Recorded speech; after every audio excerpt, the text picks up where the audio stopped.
Hello everyone, आप सब कैसे हैं। मैं उम्मीद करता हूं कि बहुत अच्छे होंगे और अपनी पढ़ाई को बहुत अच्छे से कर रहे होंगे। मैं आकाश कुमार बढ़ाना आईसीटी वर्चुअल क्लासरूम में आपका बहुत बहुत स्वागत करता हूं मेरे प्यारे बच्चों।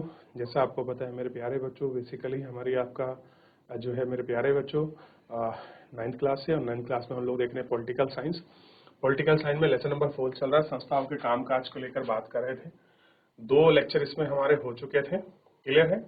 तो 2 लेक्चर में हम लोगों ने कल ये देखा संसद क्या है, पार्लियामेंट क्या है। अब देखिए, number of MP Lok Sabha, number of MP Rajya Sabha मैं आपको नहीं बताऊंगा, कई बार मैं लिखा चुका हूं। प्लीज आप लोग खुद करिए इसको थोड़ा सा। हमने इतना देख लिया, सरकार फैसले कैसे लेती है, काम कैसे चलता है इनका, क्या संचरण है, किस प्रकार से ये सारी चीजें होती है। ठीक है, इस चीज को हमने देख लिया और इस पर बात करने का हमने प्रयास किया। क्लियर है, इतना हम पढ़ चुके, इतना हम गौर कर चुके। थोड़ा इससे आगे बढ़ जाते हैं और इससे आगे बढ़ के हम देखें हम संसद की आवश्यकता क्यों है। कह रहे हमें आखिर में संसद की आवश्यकता ही क्यों है। हमें क्या जरूरत है किसी कानून बनाने के लिए कि हमें आपका संसद चाहिए। हम खुद क्यों ना कानून बना ले, हम मतलब पब्लिक क्यों ना बना ले, या फिर जो हमारे चुने हुए प्रतिनिधि हैं और उन्होंने जो आपका कैबिनेट चुनी वो खुद बना ले कानून को। पब्लिक की जरूरत ही क्या है। हर लोकतंत्र में निर्वाचित प्रतिनिधियों की सभा जनता की ओर सर्वोच्च राजनीतिक अधिकार का प्रयोग करती है। भारत में निर्वाचित प्रतिनिधियों की राष्ट्रीय सभा को संसद कहा जाता है।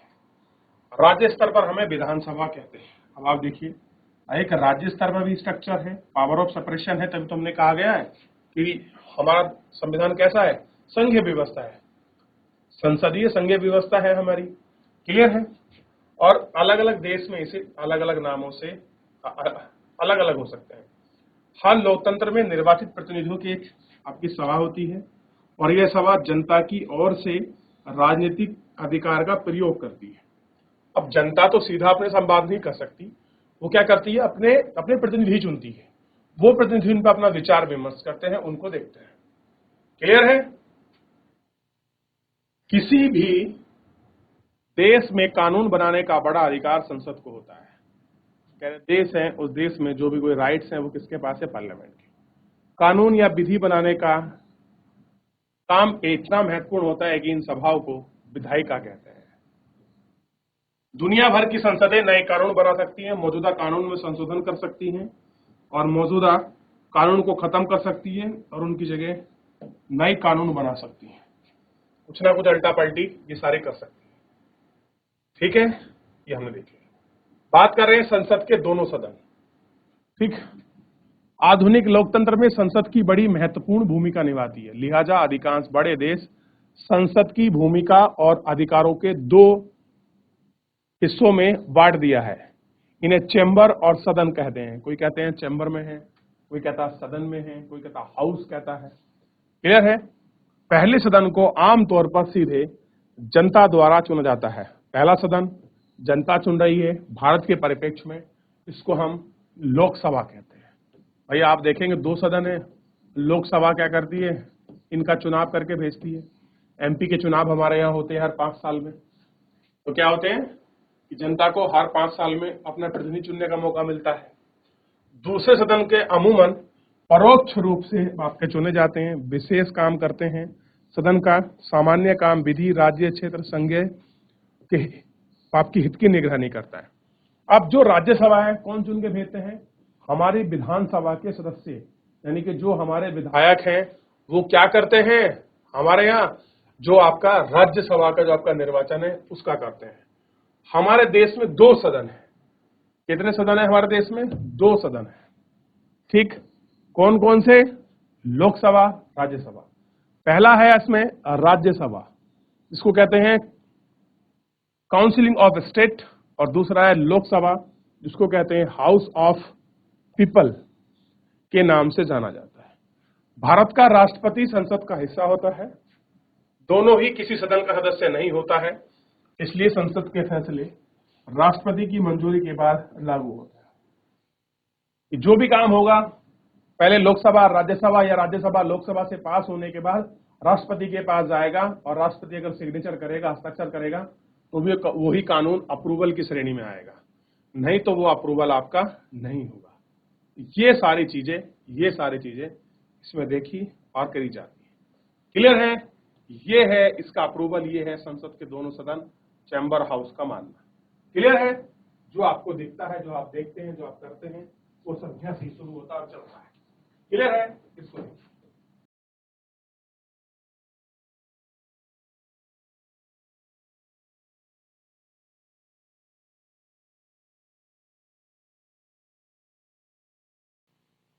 चलिए देख लिया, आगे बढ़े। आपने पिछली कक्षाओं में भारतीय संसद के बारे में पढ़ा। अध्याय 4 में आपको पता चलेगा कि लोकसभा का चुनाव कैसे होता है। अब संसद के दोनों सदनों का गठन में प्रमुख अंतर को याद करते हैं। इन मामले में लोकसभा और राज्यसभा के बारे में अलग अलग जवाब दिए जाते हैं। कुल सदस्यों की संख्या कितनी होती है? सदस्यों को कौन चुनता है? उनका कार्यकाल कितना होता है? और सदन को हमेशा के लिए भंग किया जा सकता है या वह स्थायी है?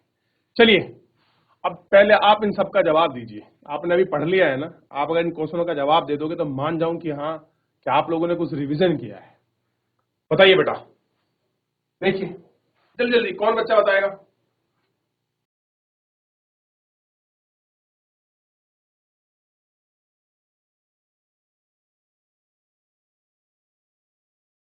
चलिए, कुल सदस्यों की संख्या कितनी है? तो 543 plus 245, 543 plus 245 is equal to, अब बताइए, 788, 538, 448, कितनी है टोटल ऑफ मेंबर? क्लियर हो गया? अब आप कहेंगे सर फिर कुछ दिक्कत है, समझ नहीं आया है। अब आपको यही तो समझाना पड़ता है बार बार। देखिए,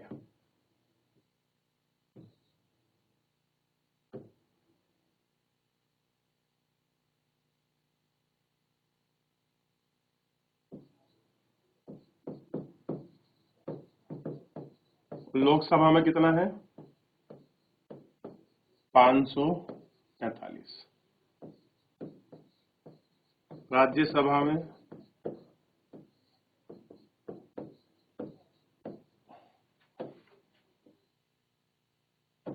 245। टोटल कितना हो गया? 787। कुल सांसद सदस्य हो गए। क्लियर है? क्या हो गए? कुल सांसद सदस्य। ठीक है, ध्यान रहेगा इतना। अच्छा, ये जो लोकसभा है, इस लोकसभा का चुनाव होता है। क्या होता है?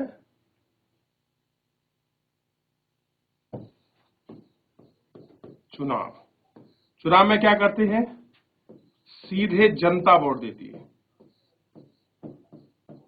जनता वोट देती है। क्लियर है? ये आपको ध्यान रखना है। ठीक, चलिए लिख लीजिए, जिनको नहीं पता है नोट कर लीजिए। कई क्वेश्चनों का आंसर दे दिया मैंने इसमें।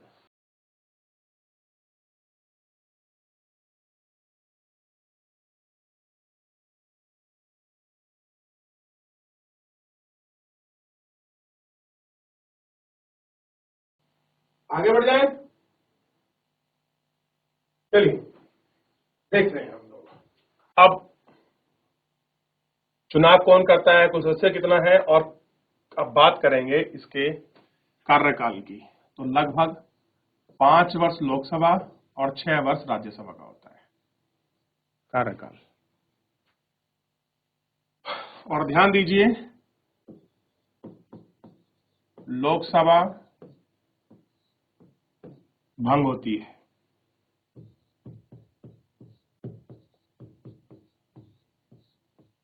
5 वर्ष में, प्रत्येक 5 वर्ष में। और राज्यसभा स्थायी है। स्थायी सदन है। क्लियर है? ध्यान रहेगा इतना? चलिए इतना ध्यान रख लीजिए, इतना नोट कर लीजिए, क्लियर हो जाएगा।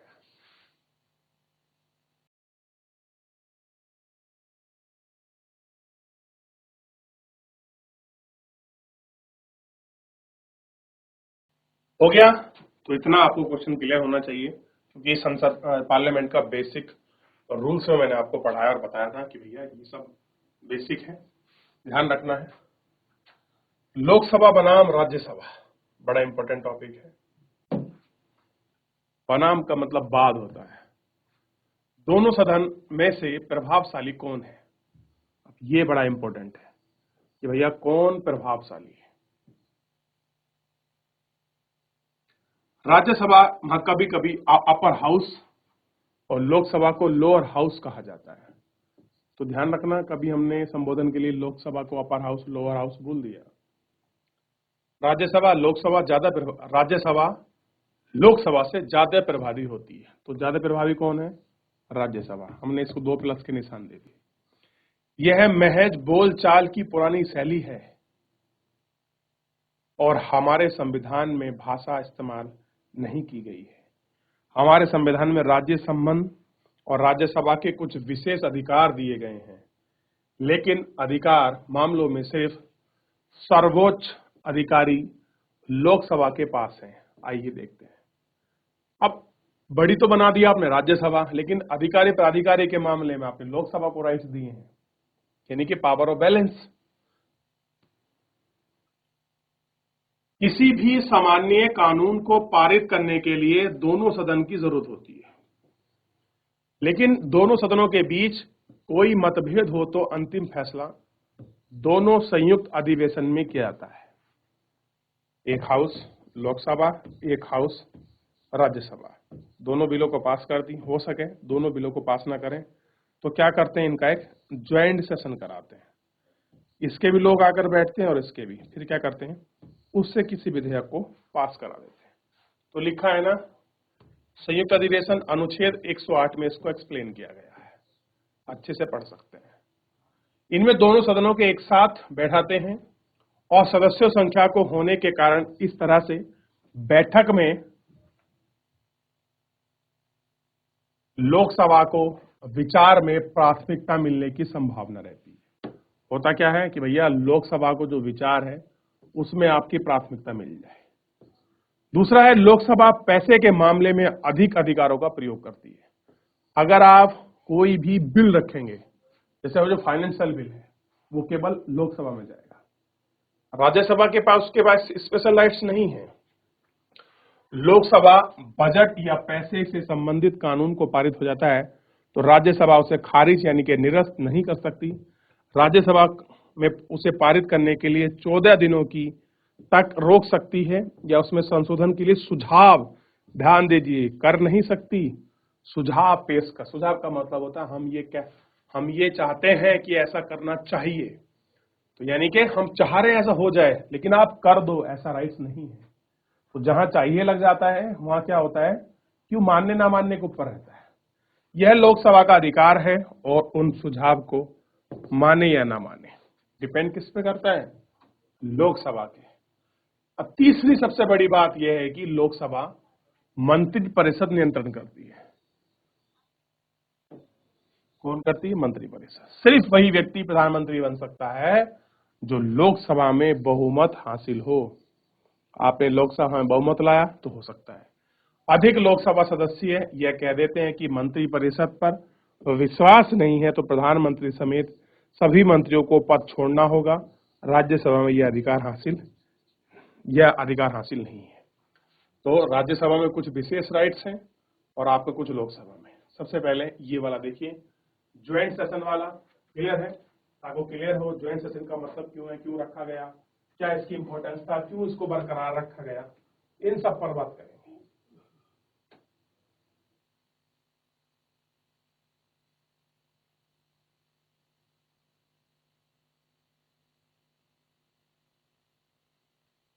आगे बढ़े, चलिए। तो अब मुझे बताइए, लोकसभा बड़ी कि राज्यसभा? विचार बाद आप बताइए। आप कहेंगे सर किसी मामले में तो लोकसभा को राइट्स ज्यादा लगते हैं, किसी मामले में राज्यसभा को। तो यही है पावर ऑफ बैलेंस। लेकिन राज्यसभा को इसलिए कहा गया कि वो स्थायी सदन है और वो स्थायी नहीं है, बस ये ध्यान रखिए। आगे बढ़ जाए। आइए कुछ विशेष चीजों पर थोड़ा ध्यान देते हैं। लोकसभा में एक दिन 14वीं लोकसभा के कार्यकाल में 7 दिसंबर 2004 के दिन एक सामान्य दिन था। आइए इस बात पर गौर करें कि सदन में दिन में क्या हुआ। दिन की कार्यवाही के आधार पर कई भूमिका अधिकार की पहचान करें। आप अपनी कक्षा में इस दिन की कार्यवाही के अभिनय कर सकते हैं। ठीक 11 बजे विभिन्न मंत्रियों ने सदस्यों से द्वारा पूछा कि करीब 250 प्रश्न के लिए 11 बजे विभिन्न मंत्रियों ने सदस्यों द्वारा पूछे गए प्रश्न के करीब 250 प्रश्नों के उत्तर लिखित जवाब दिए इन प्रश्नों में शामिल थे। 11 बजे जो होता है वो आपका प्रश्नकाल शुरू हो जाता है। लोकसभा में आप जाओगे तो हाँ एक टाइमिंग है क्वेश्चन आरिंग। आप जब क्वेश्चन पूछ सकते हैं, आपको तार्किक अतार्किक आपको जवाब लिखित चाहिए या मौखिक चाहिए, क्लियर है? इस आधार पर ये बात की जाती है। क्लियर है? अब पहला क्वेश्चन था कश्मीर के आतंकवादी समूह के बीच के समूह से बातचीत के बारे में सरकार की नीति क्या है। पुलिस आम लोगों द्वारा अनुसूचित जाति जनजातियों के खिलाफ किए गए अत्याचारों का आंकड़ा बताइए। बड़ी कंपनी द्वारा दवा इत्यादि महंगी किए जाने के बारे में सरकार क्या कर रही है। ऐसे कुछ सवाल है जिन पर सरकार को हमेशा घेरने की कोशिश की जाती है, जिन पक्ष का सत्ताधारी दल होता है। ऐसे तो प्रश्न होते हैं, क्या आपको बताना होगा क्या कुछ है। 12 बजे ढेर सारे सरकारी दस्तावेज चर्चा के लिए पेश किए गए। इन दस्तावेज में शामिल थे भारत तिब्बत पुलिस के नियुक्ति के नियम यानी कि ITBP, Indian Tibet border police, Indian institute of technology Kharagpur की वार्षिक रिपोर्ट आई गई, राष्ट्रीय इस्पात लिमिटेड में विशाखापट्टनम की रिपोर्ट का लेखा जोखा आया। त्याग ने रिपोर्ट रखी भैया इतना कुछ हमने एक्सपोर्ट इंपोर्ट किया है, ये सीन है। 12:02 पर पूर्व उत्तर क्षेत्र यानी कि जो हमारे नॉर्थ ईस्ट है, असम, मेघालय, त्रिपुरा, मिजोरम, अरुणाचल वगैरह के मंत्री ने पूर्व उत्तर परिषद को पुनर्जीवित करने के बारे में बयान दिया। फिर उसके बाद क्या हुआ, रेल मंत्री ने एक वक्त देकर बताया कि स्वीकृत रेल बजट के अतिरिक्त रेलवे और कुछ अनुदान की जरूरत है। कैसे अनुदान किया जाए इसके बारे में बताने की कोशिश की। क्लियर है? तो ये सारी चीजों को उसमें देखा। तो अभी हम पढ़ेंगे कि किस तरीके से पार्लियामेंट चलती है, क्या टाइम सेशन है, क्या क्वेश्चन आर्किंग है, किस तरह से प्रश्न पूछे जाते हैं। कभी मौका मिले लोकसभा में जब लाइव आपकी चर्चा होती है तो आपके टीवी पे आता है। एक टीवी है संसद टीवी, जिसको हम लोकसभा या राज्यसभा टीवी था पहले, अब एक आपका संसद टीवी है, उसको जरूर पढ़िए आप। चलिए तो फिलहाल मेरे प्यारे बच्चों आज के लिए इतना ही, मिलते हैं नेक्स्ट लेक्चर में। तब तक अपना ध्यान रखिए और अपनी तैयारी को बहुत अच्छे से करते रहिए। मुझसे जुड़ने के लिए बहुत बहुत धन्यवाद।